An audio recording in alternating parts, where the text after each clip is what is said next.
Hello everyone, you are most welcome on our Civil Tech by ND YouTube channel. Here we will discuss West 100 plus previous year objective questions of estimation and costing. It is part 4th. We have already discussed part 1, 2 and 3 also. It is very helpful for all civil competitive exams and it is presented by myself, Dev sir. So let us begin with very first question. Question number 1 is pick up the item of work not included in the plinth area estimate. अगर आप plinth area estimate कर रहे हैं तो इसमें से कौन सा आइटम है जो बेसिकली कंसीडर नहीं किया जाता प्लिंथ एरिया एस्टिमेट में। तो पहला ऑप्शन है wall thickness, option B room area, option C water closure area, option D courtyard area. तो here courtyard area not considered in case when you estimate the plinth area method, then courtyard is the correct answer of question number 1. Question number 2, the minimum width of a septic tank is taken. Generally आप जानते हैं कि हम septic tank बनाते हैं, septic tank में anaerobic process generally follow होती है। तो इसमें जो है अगर देखी जाए सेप्टिक टैंक की तो मिनिमम विड्थ कितनी होगी उसकी, तो minimum width of septic tank is 70 centimetre, option B 75 centimetre, option C 80 centimetre, option D 90 centimetre.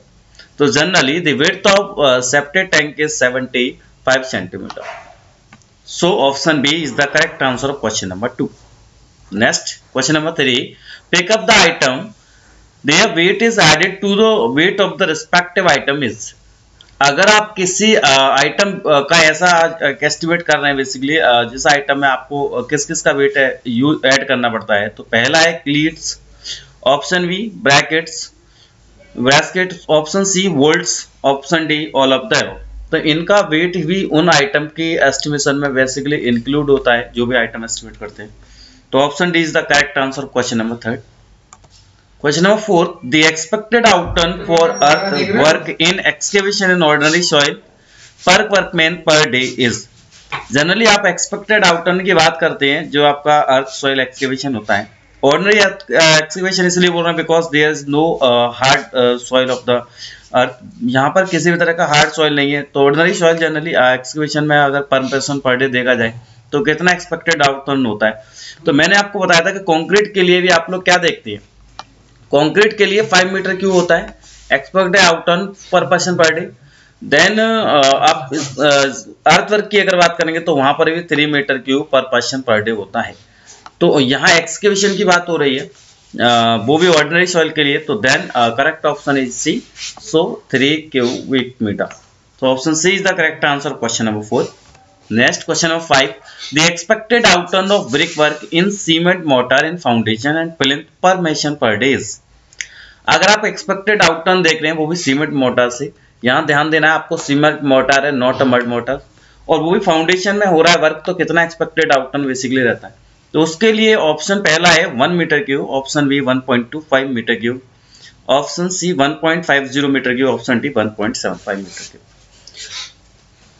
यहाँ पर आपको ध्यान रखना है कि अगर आपको प्लिंथ एरिया तक या फिर कहीं construction work in the foundation with the cement mortar, then जो आपका एक्सपेक्टेड आउटटर्न होता है पर पर्सन पर डे या पर मेसन पर डे वो 1.25 मीटर क्यूब होता है। अगर सुपर स्ट्रक्चर की बात कर देते हैं, अगर यहाँ कह देते हैं कि अबव द फाउंडेशन या above the plinth area, plinth level से अगर अबव का कोई भी कंस्ट्रक्शन हो रहा है तो वहां पर बेसिकली जो एक्सपेक्टेड आउटटर्न होता है वो 1 मीटर क्यूब पर मेसन पर डे होता है। तो ऑप्शन यहाँ पर बी है बिकॉज एक्सपेक्टेड आउटटर्न हम देख रहे हैं वो भी फाउंडेशन में, तो यहाँ पर 1.25 metre cube is the correct answer question number 5. Next option C, the brick work is estimate in square metre in case of. किस केस में ब्रिक वर्क को आप लोग स्क्वायर मीटर में मेजर करेंगे। बेसिकली मैंने आपको बताया है लास्ट पार्ट में भी कि आप ब्रिक वर्क को जनरली मीटर क्यूब में मेजर करते हैं, है ना। ब्रिक वर्क हुआ, आपका एक्सकेवेशन वर्क हुआ, कंक्रीट वर्क हुआ, all are measured in metre cube, इनकी यूनिट मीटर की होती है। लेकिन किस किस में ब्रिक वर्क को स्क्वायर मीटर में भी मेजर करते हैं। एक तो आपको पहले बताइए कि पार्टीजन वॉल हो वहां मेजर करते हैं, तो देखो पार्टीजन वॉल भी आपका करेक्ट ऑप्शन है, कहीं ना कहीं सी है। ब्रिक फ्लैट जो सॉलिंग होती है उसमें भी बेसिकली यूज करते हैं। सॉलिंग बेसिकली होते क्या है, जब भी किसी भी स्ट्रक्चर्स को हम बनाते हैं तो उसके लिए फाउंडेशन बनाते हैं। फाउंडेशन में हम लोग क्या करते हैं, जो भी हमारा अनवांटेड या जो स्क्रैपिंग मटेरियल है उसको हम सॉइल से हटा देते हैं। देन हम क्या करते हैं सॉइलिंग, बिकॉज हम कुछ वहाँ पर जो हमारा ब्रिक है उसका हम क्या करते हैं वन सिंगल लेयर प्रोवाइड करा देते हैं देयर, क्या वहाँ पर कंस्ट्रक्शन आप स्मूथली कर पाए, बिकॉज वहाँ पर थोड़ी सी फाउंडेशन आपकी कैसी हो जाए, स्ट्रॉन्ग हो जाए, लोड कैरी अच्छे से हो सके।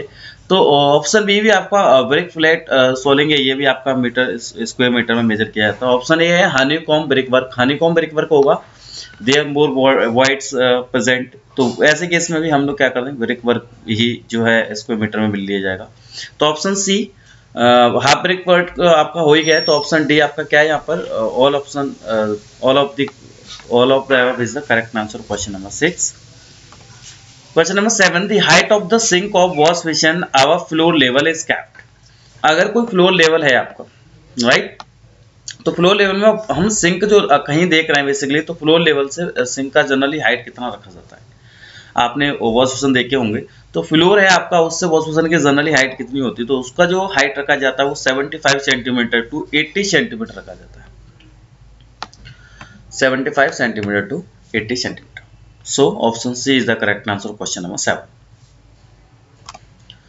Question number 8. For 12 mm thick cement plaster, 1:6 on 100 square meter, new brickwork, the quantity of cement required, sorry, तो कितना बेसिकली आप अगर 1:6 का प्लास्टरिंग यूज कर रहे हैं, वो भी 100 स्क्वायर मीटर है, कोई नया ब्रिकवर्क हुआ है उसके लिए आप प्लास्टर करना 1:6 का, एरिया आपको 100 स्क्वायर मीटर दे रखा है, तो क्वांटिटी ऑफ सीमेंट कितना रिक्वायर्ड होगा। तो how to calculate the quantity of cement for this. तो जनरली आप क्या करेंगे इसमें, आपका जो थिकनेस है उससे उसे भी आप मीटर में लेंगे, तो 0.012 मल्टीप्लाई बाई एरिया, एरिया कितना दे रखा है 100, डिवाइड किससे कर देंगे आप, रेशियो का एडिशन 1+6, इसका जो वैल्यू आ रहा होगा इसको आप मल्टीप्लाई किससे कर देंगे, unit weight of the cement. Unit weight of cement कितना होता है 1440 किलोग्राम पर मीटर की, तो इससे जो निकल के आएगा वही आपका ऑप्शन करेक्ट होगा। तो हियर कैलकुलेशन अगर करके देखेंगे तो यहाँ पर जो है ऑप्शन आ रहा है वो आपका, तो ऑप्शन बी है 0.247 मीटर की। Next option question number 9, the expected outturn of paint work on wall surface per person per day is. अगर कहीं बॉल सरफेस का आपको पेंट वर्क कराना है, पेंटिंग करानी है बॉल सरफेस पर, तो पर पर्सन पर डे कितना एक्सपेक्टेड आउटटर्न देखेंगे आप। तो मैंने आपको पेंट के लिए बताया था,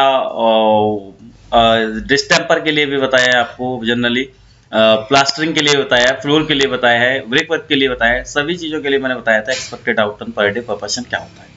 तो पेंट के लिए यहाँ पर सभी को पता है, जो रेगुलर हमारे पार्ट्स को देख रहे हैं एस्टिमेशन कॉस्टिंग के, उन सभी स्टूडेंट्स को पता होगी, सभी व्यूअर्स को पता होगी कि पेंट के लिए हमने जो है आपको 25 स्क्वायर मीटर बताया था। डिस्टेम्पर या व्हाइट वॉशिंग कर रहे हैं 35 स्क्वायर मीटर पर पर्सन पर डे होता है। तो यहाँ पर पेंट वर्क है तो जनरली इसका ऑप्शन क्या देखेंगे, यहाँ जो आपका पेंट वर्क है तो पेंट वर्क के लिए क्या हो जाएगा, option A is the correct answer 25 square metre या मीटर स्क्वायर। तो option A is the correct answer question number 9। Question number 10, the item of steel work which is measured in square metre is. ऐसा कौन सा steel work का item है basically जिसे हम square metre में मेजर करते हैं। तो ऑप्शन पहला है collapsible gate. Definitely collapsible gate आपका जो मेजर किया जाता है स्क्वायर मीटर में मेजर किया जाता है, ये आपका किसका होता है, स्टील का ही होता है।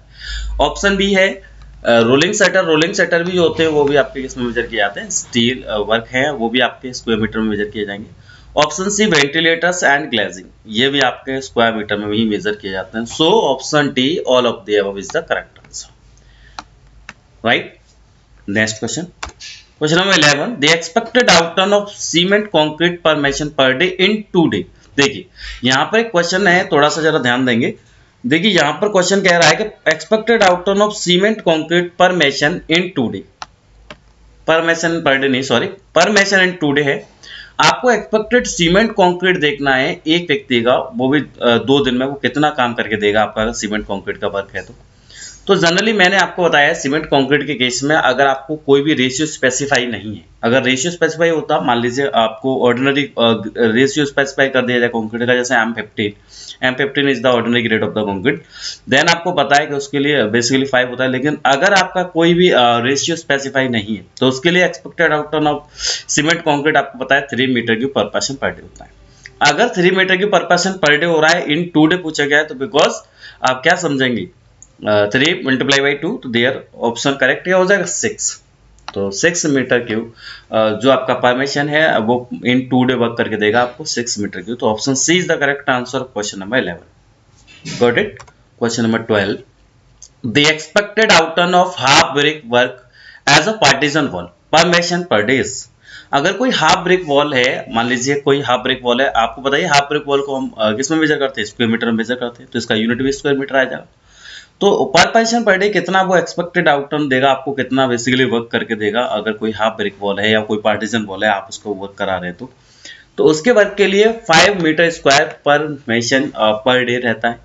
तो यहाँ पर सभी स्टूडेंट्स को पता होगी, जो भी मैंने क्वेश्चन आपको पार्ट 2 में शायद डिस्कस कराया है, पार्ट 2 में बताया था एक्सपेक्टेड आउटटर्न का हाफ ब्रिक वॉल के लिए बेसिकली क्या होता है और इसे स्क्वायर मीटर मेजर करते हैं। तो ऑप्शन डी 5 मीटर स्क्वायर पर mason per day expected outturn for half brick work or partition wall. So option D is the correct answer. Question number 12. Next, question number 13. The thickness is measured correct to the nearest. Thickness पूछा गया है कि thickness की tolerance कितनी होती है या आपकी थिकनेस में मेजरमेंट इतने तक परमिसिबल है, आप इससे अगर ज़्यादा एरर कर देते हैं मेजरमेंट में तो आप उसे करेक्ट करेंगे। देन अगर मान लीजिए इतने थिकनेस मेजरमेंट में अगर कोई आपको प्रॉब्लम हुई है, इतना टॉलरेबल है, आप उसे परमिसिबल समझेंगे, उसे ऐड कर लेंगे, उसको जो है एरर नहीं माना जाएगा। तो basically 1 mm is the correct answer question number 13।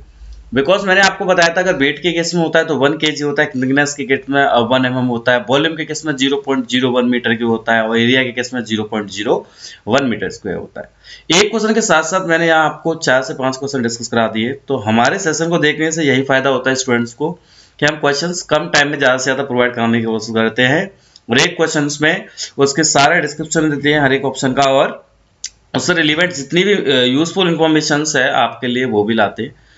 तो option A 1 mm is the correct answer question number 13। Question number 14, the floor area includes the area of the balcony up to. अगर कोई floor area है तो floor area में balcony area कितना consider किया जाता है। क्वेश्चन है आपका, अगर कोई फ्लोर एरिया है तो उसमें कितना बालकनी एरिया आप कंसीडर कर लेते हैं जनरली। तो ऑप्शन ए है क्या 100% कंसीडर करेंगे बालकनी एरिया का, क्या 75% कंसीडर करते हैं, ऑप्शन सी है 50%, ऑप्शन डी 25%। तो generally 50% balcony area considered in the floor area. So option C 50% is the correct answer question number 14. Next question number 15. The slope of the outlet of P trap below the horizontal is kept. ये थोड़ा unique question है, काफी बुकों में इधर उधर आप देखेंगे तो ये क्वेश्चन बहुत कम मिलेगा आपको। जनरली आया हुआ क्वेश्चन है DMRC में। तो जनरली इसका पूछा गया कि स्लोप कितना होता है आउटलेट ऑफ पी ट्रैप का। अगर हॉरिजॉन्टल उसका आउटलेट पी ट्रैप देखते हैं, जब भी आप पी ट्रैप देखा होगा जहां भी यूज करते हैं, जैसे बॉस में यूज करते हैं पी ट्रैप, तो पी ट्रैप पे एक हॉरिजॉन्टल से अगर उसका स्लोप जाता है उसका एंगल कितना होता है, उस एंगल को पूछ रहा है। तो उसका एंगल ऑप्शन ए है 8 डिग्री होता है, ऑप्शन बी है 10 डिग्री होता है, ऑप्शन सी 12 डिग्री, या ऑप्शन डी है 14 डिग्री होता है। तो इसका जो करेक्ट आंसर है वो डी है 14 डिग्री। 14 डिग्री उसका जो है स्लोप होता है आपके पी ट्रैप में। बेसिकली यूज करते हैं वॉश ऑप्शन के लिए से या वाटर ग्लूसाइड के लिए यूज कर लेते हैं। तो option D is the correct answer question number 15। Option 16, question number 16 आपका the weight of an item is measured correct to nearest. देखिए अभी मैंने ये क्वेश्चन आपको बताया क्वेश्चन नंबर 12 में ही कि वेट के लिए कितना हम नियर बाई करेक्शन लेते हैं या नियर बाई करेक्ट मान लेते हैं कि इतना है, तो उससे बेसिकली एरर नहीं मानेंगे। अगर मान लीजिए कोई आप मेजरमेंट कर रहे हैं वेट का, सिविल इंजीनियरिंग में मान लीजिए आप स्टील से लेते हैं, टन में लेते हैं, भाई वेट कंसिडर करते हैं, वह 1 kg का प्लस माइनस होता है तो वो नियर बाई करेक्ट है। ऐसा नहीं कि 1 kg में आप उसको एरर दे देंगे, ऐसा नहीं करेंगे। तो यहाँ ऑप्शन डी आप देख रहे हैं 1 kg, मैंने अभी आपको ये बता दिया था आंसर। तो option D is the correct answer question number 16। Question number 17, berm are provided in canal if these are. जनरली जो वर्म कैनाल में दी जाती हैं, बोथ साइड्स कैनाल के दी जाती हैं जनरली। बेसिकली क्या होता है, जो हमारा कैनाल है उसका प्रॉपर बाउंड कर सकें उसे हम प्रॉपर, और जो हमारा वाटर लेवल है उसको सेव कर सकें। कुछ ना कुछ हम फ्री ऑफ बोर्ड भी देते हैं जिसका मिनिमम वैल्यू 60 सेंटीमीटर होता है। तो जनरली जो बम बोथ साइड में प्रोवाइड की जाती है वो किस कैनाल के केस में प्रोवाइड की जाएंगी? क्या फुली इन एक्सकेवेशन दी जाएगी? ऑप्शन बी है partial in excavation and partial in embankment, it means that filling. Option C और फुली इन एम्बैंकमेंट, अगर कोई एम्बैंकमेंट बना रहे हो कोई एक्सकेवेशन नहीं तब दी जाएंगी बर्म, या फिर ऑल ऑफ द अबव। तो berm basically provide partial in excavation partial in filling. Generally अगर सीपेज लॉस पूछता है आपको, इसी से एक क्वेश्चन और रिलेट करा देता हूँ, एक आया हुआ क्वेश्चन है। अगर कभी क्वेश्चन इस तरह से पूछता है कि maximum seepage loss in canal in case of fully cutting या फुली फिलिंग या पार्शियली कटिंग और पार्शियली फिलिंग, इस तरह का केस देता है, तो ध्यान रखिए जनरली जो मैक्सिमम सीपेज लॉस होगा कैनाल का वो आपका किस में होगा? फुली इन एम्बैंकमेंट, या फिर बोलेंगे इन केस ऑफ फिलिंग। जब भी आप सॉइल का फिलिंग कर रहे हैं, बोथ साइड एम्बैंकमेंट बना रहे हैं कैनाल के लिए, अब वो फिलिंग का केस है, आप सॉइल मास बार बार वहां कलेक्ट कर रहे हैं, देन उसको कॉम्पैक्ट कर रहे हैं, तो इस केस में मैक्सिमम आपका क्या होगा? चांस है कि वो सीपेज लॉस हो, right. So option B is the correct answer of question number 17। Question number 18, the expected outturn of white washing per person per day. अभी व्हाइट वॉशिंग की ही बात हो रही थी, व्हाइट वॉशिंग हुआ, डिस्टेम्पर हुआ, इसके लिए जो एक्सपेक्टेड आउटटर्न होता है पर पर्सन पर डे, बेसिकली ये कितना होता है? ये मैंने आपको बताया था 35 स्क्वायर मीटर होता है। तो option A 35 square metre is the correct answer of question number 18। Question number 19, the rate of an item of work depends on. किसी भी अगर आइटम हम देख रहे हैं, कोई भी आइटम वर्क देख रहे हैं, जनरली कोई आप वर्क करा रहे हैं, उसका रेट किस पर डिपेंड करेगा? तो ऑप्शन पहला है स्पेसिफिकेशन ऑफ वर्क। डेफिनेटली कोई वर्क है उसके स्पेसिफिकेशन पे डिपेंड करेगा, क्या स्पेसिफाई कर रहा है आपका वर्क, किस टाइप का है, जनरली उस पर भी डिपेंड करता है। तो ऑप्शन बी है स्पेसिफिकेशन ऑफ मटेरियल। जो आप वर्क कर रहे हैं उसका मटेरियल का स्पेसिफिकेशन क्या है, बिकॉज आप मटेरियल किस क्वालिटी का यूज कर रहे हैं, है ना, उसका ग्रेड क्या रहेगा, तो ये सारी चीजें भी हैं। तो ऑप्शन बी भी होगा यहाँ पर करेक्ट। ऑप्शन सी है प्रोपोर्शन ऑफ मोर्टर। अगर आप कोई मटेरियल यूज कर रहे हैं, सपोज आप मोर्टर यूज कर रहे हैं, तो मोर्टर का प्रोपोर्शन क्या है, कंक्रीट यूज कर रहे हैं तो प्रोपोर्शन रेशियो क्या है, तो डेफिनेटली आइटम वर्क उस पर जो है उसका रेट डिपेंड करता है। तो option C also correct. Then option D all of the above is the correct answer question number 19। Next question number 20, according to Indian standard institute, according to Indian standard institute the standard size of the modular brick. देखिए ये question मैंने generally जानबूझकर इसलिए रखा हुआ है क्योंकि last part में हमने ये डिस्कस किया था कि according to Indian standard institute the normal size of the modular brick. तो normal size of the modular brick की बात होगी तो आपको पता है 20x10x10 होता है, और स्टैंडर्ड साइज जनरली सारे स्टूडेंट्स जानते होंगे, सारे व्यूअर्स जानते होंगे, 19x9x9 सेंटीमीटर होता है। तो कंफ्यूजन को बस जरा सा दूर करने के लिए मैंने ये क्वेश्चन नंबर 20 भी रखा हुआ है। आई थिंक दोनों ही चीजें क्लियर होगी। Normal size 20x10x10 centimetre and standard size 19x9x9 centimetre. Got it? So correct option is C 19x9x9 centimetre. Next, thank you viewers. आप सभी को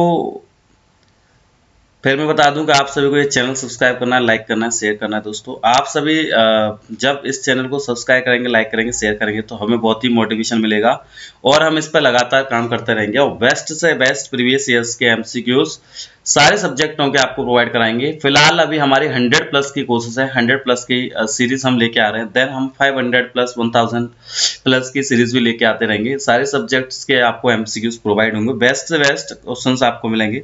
और हमारी कोशिश है कि जितने भी आपके प्रीवियस ईयर्स के पेपर हैं उनमें आए हुए क्वेश्चंस हैं उनकी प्रैक्टिस कराना, जिससे आपको डायरेक्ट फायदा हो, आप इधर उधर परेशान ना हो। इसमें सारा निचोड़ है, जितना भी बुक जहां भी आपको कंटेंट मिलता है वहां वो सारा हम निचोड़ अपने सेशन में देते हैं। तो keep watching to support us. Thank you all of you.